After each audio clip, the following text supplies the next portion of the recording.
Hello and welcome to our first big game preview of the 2024 Autumn Nations series. And what an amazing curtain raiser we have in store. Ireland, back-to-back Six Nations champions, versus New Zealand, who ruined the fairy tale in Paris.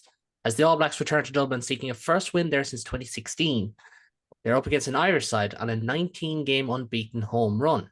Can Razor's men upset the apple cart yet again, or will revenge be served cold by Faz's Ireland? Joining me tonight, I have summoned two excellent rugby minds from either side of the blue-red divide.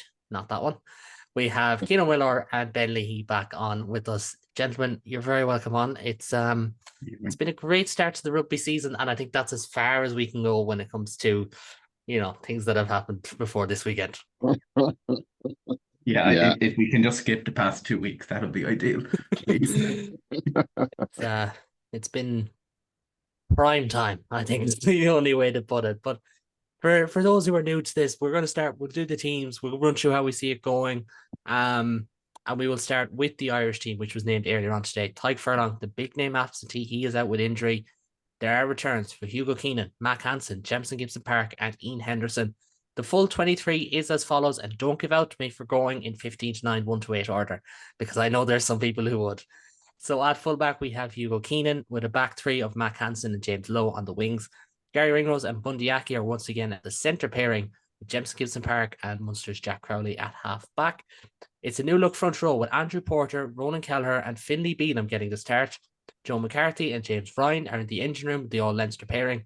Tadhg Byrne moves to 6 with Josh van der Fleer and New Ireland captain Caelan Doris, the proud Mayo man, at number 8. Rob Herring, Cian Healy, Tom O'Toole are the replacement front rows with Ian Henderson and Peter O'Mahony on a 5-3 split. Those three are Conor Murray, Kieran Foley, and Jamie Osborne. Cian, I'm going to let you go first. What catches your eye for this Irish 23? yeah. I mean, this is New Zealand. This is Ireland's biggest match this side of kind of France, England, and the Six Nations, really. So it's not surprising that has gone for the most experienced squad available by the way it runs down. We do have some players coming back since that second SA test. The bench switches in there as well. Four pack mostly unchanged from South Africa. Looks pretty solid despite Furlong's absence. Um, Going to need the pack to be pretty physical and open play, and set pieces is going to be important. We'll get into that more later on. But it looks like a pack that'll do the job there for the most part.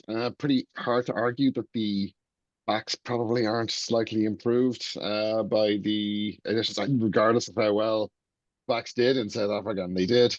Um, there's a number of good chasers in there, which could be key. The contestable kick law change is gone after, like I think it probably will, but again, more on that later. Um, Happy to see Osborne and Murray return to the bench. A lot of experience on that bench. I think it's probably the main difference with the New Zealand squad. Is we've gone for an experienced bench, maybe looking to see out close enough game over the last 15 or 20, which is a risk, but it'd be a risk to go the other way either. So we'll just have to see how that plays out. Just on that Irish bench, then it's a huge difference caps wise. Ireland have nearly 500 caps, New Zealand 220. It's a massive disparity.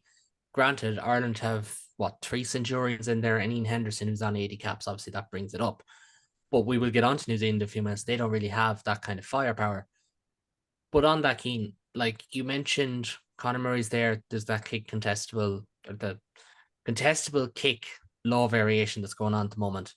Tadhg Furlong isn't there where Ireland's set piece has struggled. We'll get onto that a little bit later. But just on that kicking duel, Gibson Park, shallow kicking has come on a lot in recent years. Conor Murray's general kicking is very good. Two good chasers. It feels like you'd give Ireland the advantage here right now, but Will Jordan at fullback, we cannot kick loosely to him either. Yeah, that with this accuracy is the key, both in the placing of the kick, where it lands. Ideally, you want grass, but if they are going to be contestable, you need to be on the money. Your chaser needs to know where it's going to be going, and they need to be able to cover that ground. You can't kick too deep to Will Jordan. No, you cannot. Absolutely. And we did actually see it for anyone who's seen the game last weekend between Munster and New Zealand. It was pulled there at one instance. And it is a massive, like when you see it, and it's kind of like the free kick from a reset scrum, it is going to change how you perceive it. And the kicking game for Ireland has been absolutely crucial. I think the point about the bench is really important. I think Ireland have one gear. It is get out in front, stay in front, manage the game from there. They are not a team who comes from behind. They are not a team who battles back. We've seen this. That's why I think they don't do pressure as well as, say, maybe France, who can just do something magical from that bench with the, a Jalibert or even someone like Cameron Wokey in the pack. Sticking with Ireland, because we'll talk about France in February. Ben, a lot of key selection decisions. So I've highlighted a couple here. Mac Hansen, he starts. Obviously, Hugo Keane and Chips gives the parking back in as well in that backline.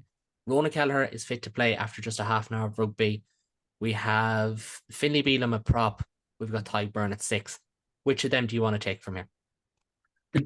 Also, Kelleher and Byrne are the two that kind of stood out to me mostly. Like Kelleher, fine, we don't have any other option. We're in as big a hole at hooker as we've probably been since the Rory best days. Heffernan probably, for me, would have started. I think he's played more rugby more so than anything else. Scannell and Barron, fine, it's the redhead on me. I'd have brought one of them in. That's part. Like, yeah, Kelleher has to play. I get why he's there, but line out is a worry. That's why we brought in Byrne at 6. He covers that anyway. Is there an argument that Pom should have started with a hooker who hasn't started all season? Yeah, and I think lineout is absolutely crucial. And look, I know Keane is their stats man. He might have more on this a little bit later on. But like Ronan Kelleher, throwing percentages are not as high as Dan Sheehan's. Throwing percentages are typically not as high as Rob Herring's. Percentages don't really mean a lot. It's the quality of service, the quality of ball that Ireland get as well. And I do think the one thing when I seen Ian Henderson's name on the bench, along with Peter O'Mahony, my first thought was, well, physically, I think he's a better tight physical exchange second row option than Ryan Baird. And I think his line out work is phenomenal. Like Ireland just function better at line out time with him. He's a better caller, I believe, than Byrne or Ryan, in my opinion. And obviously Rob Herring. So that's going to be absolutely crucial. But When was with the Byrne last at time that 6, Byrne played 6? the last game they played in South Africa. And prior to that, Oh, it was like 2 I years, saw I think. Tonga and the World Cup written down somewhere, but it surely was Could be closer that than one. that. And then before that, it was Romania in the World Cup. And then before that, I think it was like maybe Lions. Before that, he had got a long run at second row. But then Yeah, Ireland played narrower than, say, Munster do. So the 6 role is not necessarily equivalent to what you see at Munster, but at the same time, there's gonna be so much pressure on Ty Byrne, like there always is, because he's a level raiser. He's going up against Wallace Satiti. People don't know him, but if you watch the game last weekend, this lad is a gem. He kind of reminds you of Jerome Kino. He will hit everything that moves, which he is was no bad incredible thing. last week. He Uh, tore us to pieces. He was absolutely. Keen set piece. It's the thing we're going to talk about. I think it's going to be the thing that's going to keep getting brought up until Ireland have resolutely fixed it. Your thoughts? Set piece for Ireland. Yeah. Yeah. It's Finito. yeah. Look, the scrum's been an issue. The scrum has definitely been an issue, and there are some arguments as to whether that's due to the picture that's being shown or whether it's due to technical issues. But Do you there think have Kelleher been. helps? The similar height to Porter, probably more of a cube shape than Dan Sheehan when it comes to scrummaging. I think there is a certain advantage to that. And yeah, I think our line out was kind of looked like they were a bit more sorted by the second test in South Africa. I hope that's a continuation of that rather than that being a blip on the road.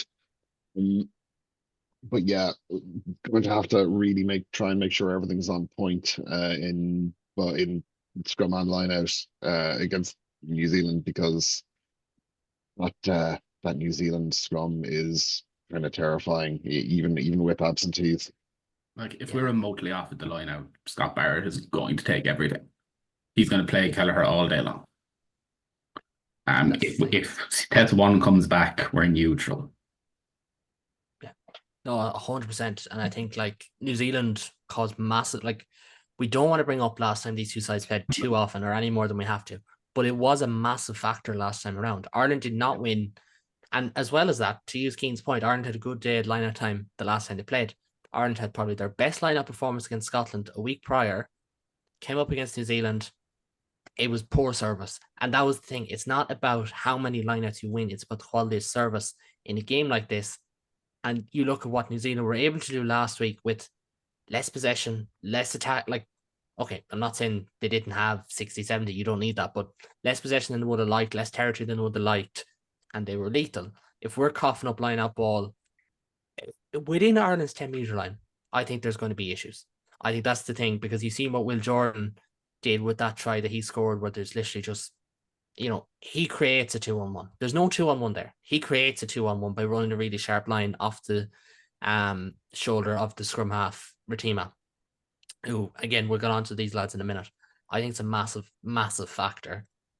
Before we move off, I think the bench, it's a weird one, isn't it? Because my strong feelings, and I was very strong on this since the South African tour, I want to see Cian Healy win the caps record, because I am a props stan. I love props. I love Cian Healy. He's our greatest ever in the loosehead position. But I would have concerns. Andrew Porter was a poor matchup for Lomax in the World Cup. I think it's fair to say he really he did a good job on him. Obviously, Keller is there. I think Beelum and Healy were both pretty manhandled by South Africa, which is a big concern, because usually when you see props starting to get overpowered, that's a sign their career's on the way out. And it's usually the first telltale sign. It's not like other positions where you can kind of grow and evolve. If you're a prop, you're going to be scrummaging. Nothing changes, So I would have concern there. O'Toole, Ulster Scrum has been shaky. Granted, they don't have a recognised scrum coach, so I can kind of let Ulster off the bag here if, John Fogarty does a good job. Henderson, O'Mahony, Murray. That's the one I feel like if you're a begrudger, you're going to look at those three and say that's not good enough. It can't be those three again. But you're talking about 300 caps worth of experience, lads who never let Andy Farrell down. And the reality is, like, people will be hesitant to criticise Andy Farrell for a lot of things. He asked Conor Murray to stay on and do another year. He wanted Peter O'Mahony to do another year, and captaincy helps incentivise it. Ian Henderson, this might be his last year.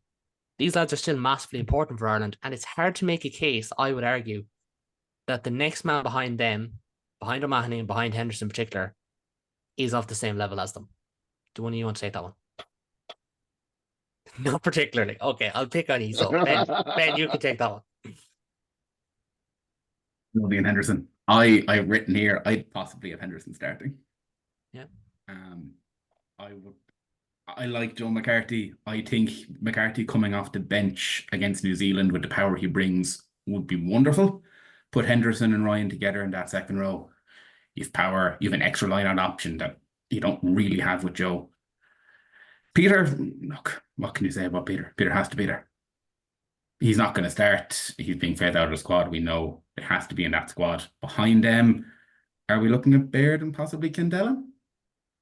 And Timony and Prendergast then. And I mean, are either of them ready to go near New Zealand at the moment? Not really. I did have noted, and Cian, I'd like your take on this. Is it me being too optimistic to say Frawley should be at 12 to give us an extra playmaker? That we're not going to run at this New Zealand backline, kick over and give us extra ball, put them under pressure, make them give it back to us.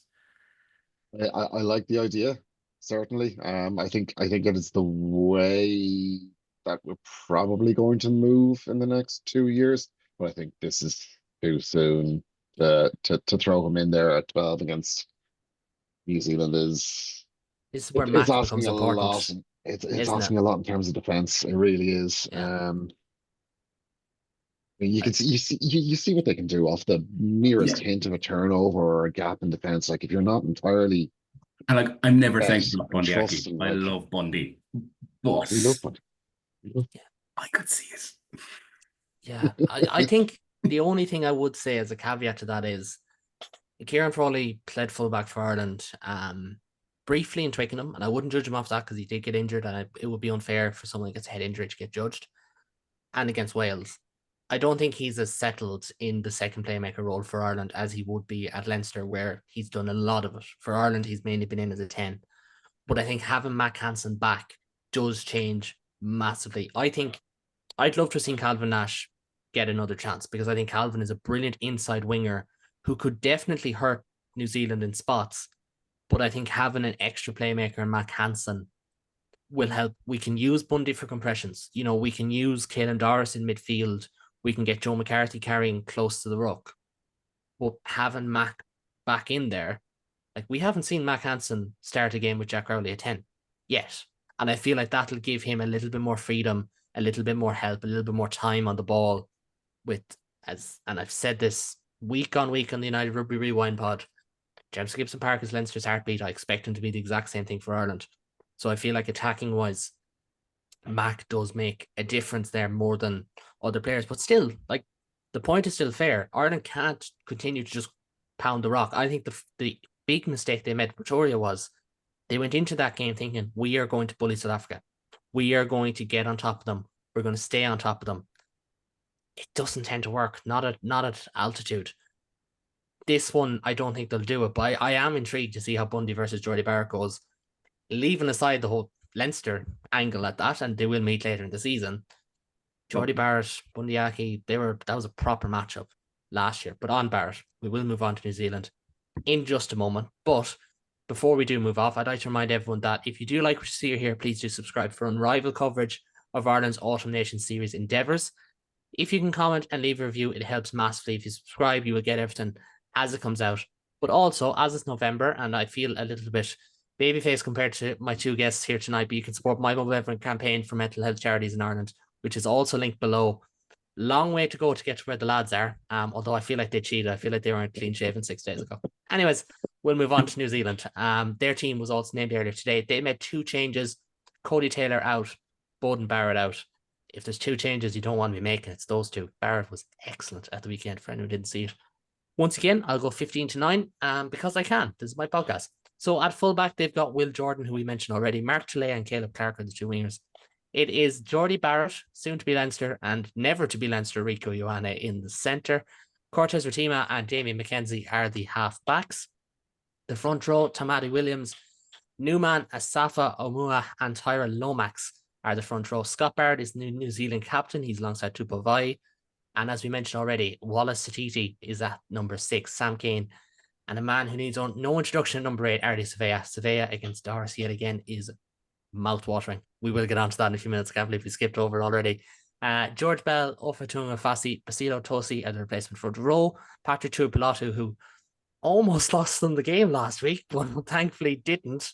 He's on the bench again, as is Simon Pinifino. Cam Roygard will bring the spark. Anton Leonard Brown will cover the centres, and Stephen Perifetta is also there as well. Ben, I'll let you start on New Zealand. 2 changes. As I said, they are monumental changes, but I don't care if people aren't watching Super Rugby. This is still a strong New Zealand squad. It's an incredibly strong New Zealand team. That team beats 99% of the teams in World Rugby. Maybe the Springboks in Ireland put it up to them, but they win majority of games. Bowden Barrett's wonderful. I think McKenzie has more weapons to hurt Ireland than Barrett does with the way he plays. Put Ratima inside him, and you've got a Dupont and an outside 10 who can just run and run all day long. Ratima has one of the best lines in Super Rugby. Damien McKenzie is then McKenzie, needs 0 introduction that way. Telea's gonna score a try. Telea anytime is easy money. The other big worry I have is I can't pronounce his surname. Amua. Yeah. He is a monster. He did 76 minutes last week. He dominated that scrum. He could do the same tomorrow. I think he cements that jersey without Taylor. If he has a good performance tomorrow, he is their hooker. That's very possible. I think that's the thing. There's a lot of beef in this New Zealand team. I feel like in recent years they've kind of moved away from that. Yes, you got someone like Sam Kane, who's not the biggest open side in World Rugby, but Tamati Williams, Amua, Lomax maybe not so much. Vai, Satiti, big, powerful men. I feel like that's where Ireland would have felt the need to go with Tyburn at 6 to combat the huge amount of power. And then, as you said, like Ratima and McKenzie, they're the Chiefs halfback pairing. Yes, the questions can be asked of game management at the Chiefs and how it differs and whether McKenzie can step up. But did you know that kick to beat England had a 42% chance of going over? Because I did my research this week over on Opta. But that's the caliber of player. Like, he does not phase away from it. That's the thing. And it's definitely a New Zealand team that you could look at it with and think, oh yeah, Ireland have too much for them, but it's not that different to last year. So why would you think that Ireland wouldn't necessarily walk above them like some people say? That's the thing. You mentioned game management, but if that New Zealand team gets an early lead, they'll just kick it to us all day long. Yeah. And with the team we've picked, I worry, like I said, with Springboks game, that our plan is try and run through them. If they get a 2-score lead early on, we won't run through that back line. That pack will attack everything like they did in that quarterfinal and just get turnovers for fun. Sorry. Yeah, no, the big difference between then and now is actually that experimental law difference change. Gives you an easier purchase on exits because you can kick. You give it a good hang time. You can kick it to whoever you like. You might not be competing to get it back, but you can certainly hit them hard and compete on the ground. You might get a penalty out of it. You've at least gotten a good amount of territory out of it.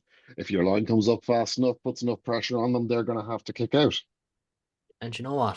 Do you know what the best thing about this law trial is? You can finally say put snow on it and it will actually make a difference. The old Yeah. phrases, they're coming back to rugby. But it's true. Like it is a big factor. And McKenzie, not the biggest kicker of a ball, but they will have Jordy Barrett there as well. Expect to see those chips that you mentioned hanging kicks up. Like New Zealand scored 2 tries off of attacking kicks last time these two sides played. Like, that's a massive factor, isn't it? Yeah, I think the kicking game is going to be absolutely huge. That's the thing. So we were going to move on to where New Zealand got the upper hand on Ireland last time around. Again, we don't want to mention as much as the people don't want to listen to it, unless you're a Kiwi, in which case, fair play to you.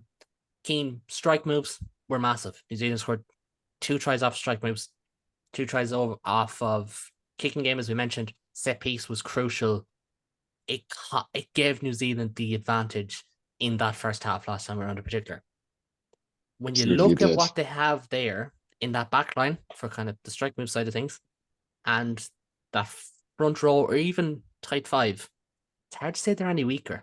Whereas you could argue Ireland are weaker at front row. I think it's do you know what? It's fair. Ireland are weaker at front row. Yeah, no, arguably that's all true, and the personnel is certainly there, but also that game against us was best game they played in about 2.5 years. They'd had their issues, and I mean, Uncle Joe was there. It's hard to say he had no influence on what happened on the day, because that game plan was perfect for us, and it was executed perfectly as well. At the moment, the execution is not going so well for New Zealand. Against England, they strike plays, had some flashes of brilliance, but they were also inconsistent.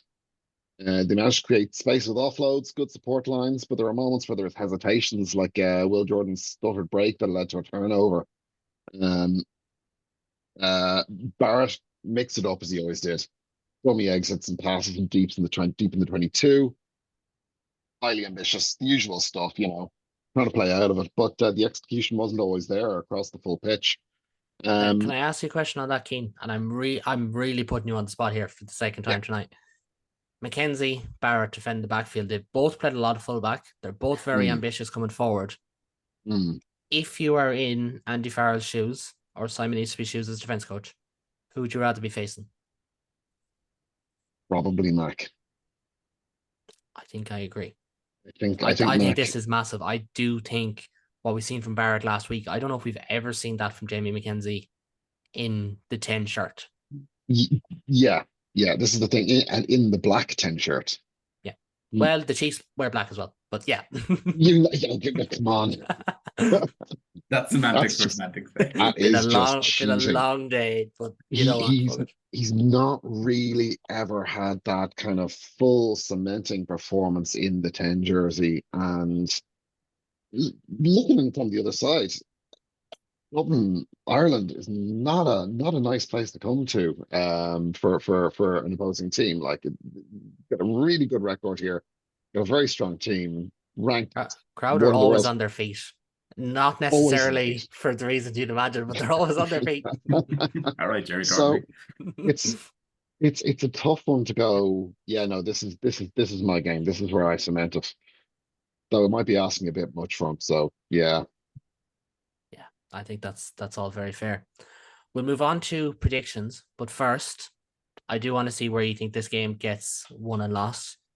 Keen, look, we could go full New Zealand and always say it's always the breakdown.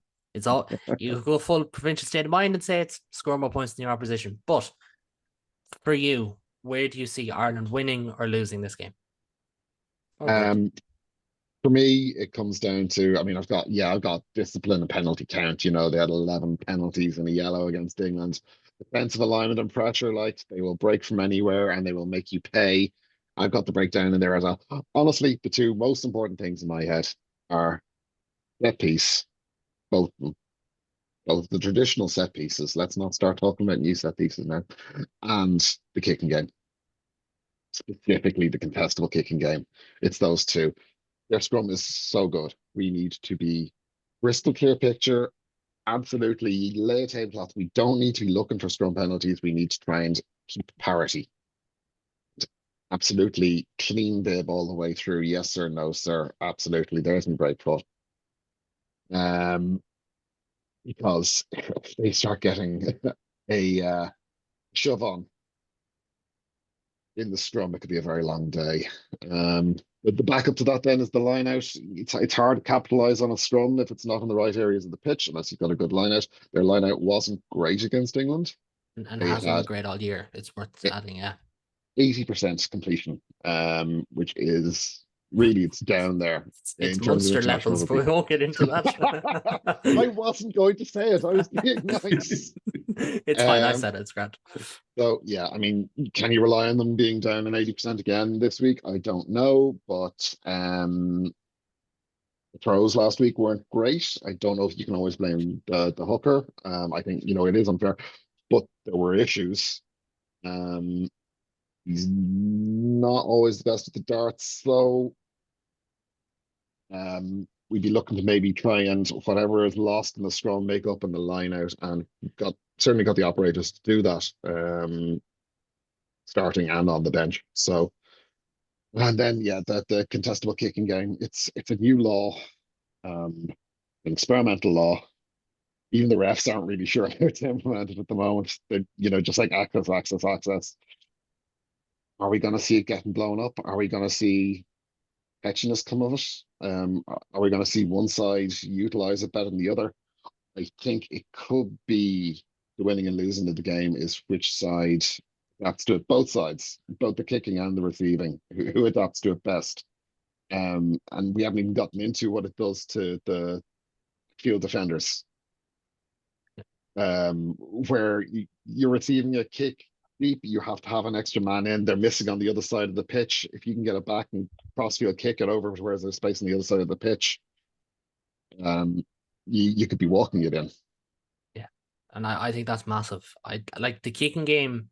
I hadn't given much thought to until I was on a different pod this week, harping on rugby, and Paul Kelly of the second row, who was going to be on at the weekend with us, and he did go over that. Like it is a massive shape in the complexion of the attacking kick, because now you are incentivized kick shorter, kick more shallow. Get that contest, because if they penalize you, you're down the field, you're going 40 meters down the field. You could win it back. You could smash in the tackle, win a jackal turnover, whatever it may be. That's a massive factor. But as well as that, I do believe, pound for pound, yes, his form has been poor and he'll hold his hand up. I do think Jack Crowley, with a pack that is going forward, a 9 who is the heartbeat of, the second best team in Europe, I think, and that's not a dig. I do think that. and you've got someone like Mac Hans as an auxiliary playmaker. You'll have Bundyaki forcing compressions.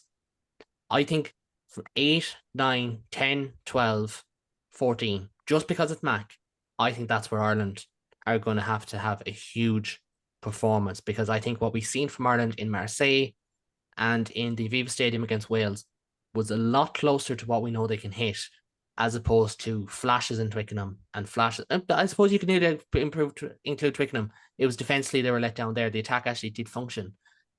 Scotland game, not so much. The three tests in South Africa, a different nine, different backline. It's very hard to kind of, be too nitpicky, and as well as that end of a long season. So I think that is absolutely massive. But no set piece, no win. That's the other side of it as well. Like it's what we always say. Like they say no scrum, no win, but it is no set piece, no win. Ben, I know we're kind of hogging a lot of things there, but for you, where's it get won and lost? Like, that's my big bugbear with Ireland in general, it has been for years, is our scrum. We tend not to read referees' calls very well. And then we persist and we persist and we get pinged and we get pinged. If we do that against this New Zealand front row, we're in for a very, very long afternoon. Beelum needs to be perfect. Porter needs to listen to everything the referee tells him. Like, it's a cliche, I know. But if we give New Zealand easy scrum penalties, the Mac and Jordy Barrett will kill us. And we don't know how our line-out's going to function. Yeah. Like, that's the territory battle right there. Exactly. It goes back to territory battle the second time. But my big worry with this game, and I said it in my prediction for it, if we nail our scrum, yeah, we win this game. If we don't, it is an incredibly long evening to come back down to Limerick or Cork or up to Belfast from Dublin at 11 o'clock after watching. Or Galway. I'm not going to be there, but or Galway. Or Galway. My apologies. Or Galway. I occasionally forget you exist. I'm sorry. Go on then. Nail your colours to the mass. Who is winning and why? Ireland by 5. We're a more settled team. Crowley behind the pack that functions should be back to his best. We see it out from there. If we're ahead at 60, we win this game. I mean, I think that nails it there. Going into the last 20 minutes, New Zealand have not scored a huge amount of points in the last 20 minutes. Telea's try was their first. Bar Bledisloe in, I think, 5 games. Bar Bledisloe and Japan. I feel like you can remove Japan from that list anyways. Their first try in the last 20 minutes, last 5 games. If anyone is watching here on YouTube, you can comment below with your predictions. Yes, it's always going to be out there in the ether, but who cares if you're wrong? People have got a lot of predictions wrong this week. To use that joke yet again. For me, scrum was massive. I 100% agree there. I think Porter has to be just technically solid. He does not need to try and outmuscle Lomax or try and look, Andrew Porter's biggest weapon, as we've seen in the Six Nations, is his ability to go 70 minutes. And I said this in the preview to the second test. I said Ireland win or lose this game based on how long the front row go at their very best. And I think they went 65-70 that day. And it was massive because, I understand the game kind of changed complexion. But it does. How long Porter's on the field is almost more important than how well he plays. Keller has got to nail the lineup. I think, and I mean this with the greatest respect, I think you've got the worst of Ireland's line-out core. I think Ryan, McCarthy, Byrne, Doris is not as strong as O'Mahony, Henderson, Ryan. For instance, and I'm not nitpicking, but comparatively. Defensively, I don't have much issues with Ireland. I think New Zealand will try and exploit them on a kick transition. I think Will Jordan will be massive there. I think Talea against James Lowe is going to be so much fun because James Lowe's super strength at the moment, it's not his speed, it's his power. Look what Talea did last week. Talea had no right to score that try. I know it was only a 10. I know it was George Ford. But that's still his ability, his power, his upper body strength. That's going to be massive. I do agree. I think Jack Crowley with a 9 who's on great form, with an 8 who's on great form, with a pack who have no reason to not meet the physical exchange, I think he'll be fine. I think Bundy's playing really well. I think he's going to be licking his lips because, again, we forget this, but Bundy was phenomenal in that quarterfinal. He's not going to be afraid of Jordy Barrett. like the rest of Irish rugby are. But I said earlier today, I feel like either Ireland win by 10 or New Zealand scrape it. And I stand by that. I just think Ireland's ability on the front foot is phenomenal. If Ireland get rattled, if New Zealand peel off 2 quick tries, which we know they can, we've seen that last year. That's where I get concerned. I think it needs to be an 80-minute performance. You need someone like Ty Byrne to step up. You need someone like James Ryan. James Ryan needs to be as good as he was the last time out in green. I will back Ireland. I think they'll make it 20 in a row on unbeaten soil. The only thing is, and I'd never root against Ireland, but if Ireland's run ends at 19, it's the same as New Zealand's win and run in Murrayfield, which is so unbelievably funny. But at one punch down, I will go with Ireland by 10. I think if Ireland win, they will pull clear. Like every win we've basically had over them. I think it will be a score in the difference. I don't think it'll be 1 or 2 points. That's my 2 cents or 40 cents at this stage. Keno, you open the show. I'll let you close the show. Who's winning this and why? I think it's going to be very tight. I think on the Irish side, look, New Zealand have shown some vulnerabilities recently, line out inconsistency, discipline issues. If Ireland can stay ahead on the set piece and the breakdown, deal with those kick transitions, it'll be relatively hard for New Zealand to make way. There's going to be a reliably boisterous crowd there on a Friday night in Lansdowne. That could well help. So I can see all that, but at the same time, it's New Zealand. It's always New Zealand. Even when they're at their worst, they go and they pull it out of nowhere. They have a knack for turning things around at the dying stages. They have individual brilliance. Yeah, maybe their strike plays aren't all coming off the moment, but they have so many amazing players. They use their brilliance and quick opportunistic plays, hands, making gaps where there are none, and suddenly there's a score where there was nothing before.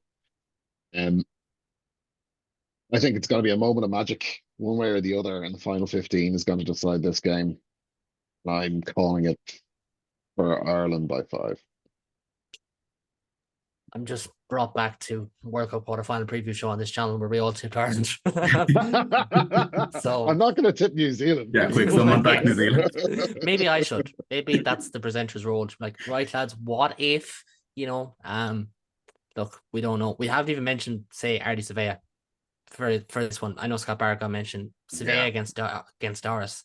Doris is on better form than he was on last year. Yeah, arguably. Sevella's on world player. I don't think he's world player of the year. I think he's world player of the year candidate form at the moment, which is crucial. So 3 Irish wins. If we are wrong, YouTube comments, feel free to come back in and make fun of us. I don't want to get 2 predictions wrong in the same week. I think you know what the other one is. I don't. But, I do. Sorry. Look, if we do get it wrong, New Zealand fans, hop back in here, grow the algorithm, help us out. I'm more than happy to take it. We will leave it at that. My thanks to Cian and to Ben for joining me tonight. If you are going to Dublin, please do turn up early. It is a 8:10 kickoff. That should help turn up early because the 10 minutes buffer. And remember to stay seated. But if not, you can tune in to Virgin Media 1 and TNT Sport with kickoff, as I said, at 8:10. If that was Sophie's choice, it would have been a shorter movie. We'll be back on Sunday with our recap of the game before turning attention to Argentina from Monday. And as always, as I said, if you do like what you see here, please do subscribe, leave a review, leave a comment, leave your predictions down below. You could do so on some podcast platforms as well now, so make sure to do so. But for now, until next time, take it easy.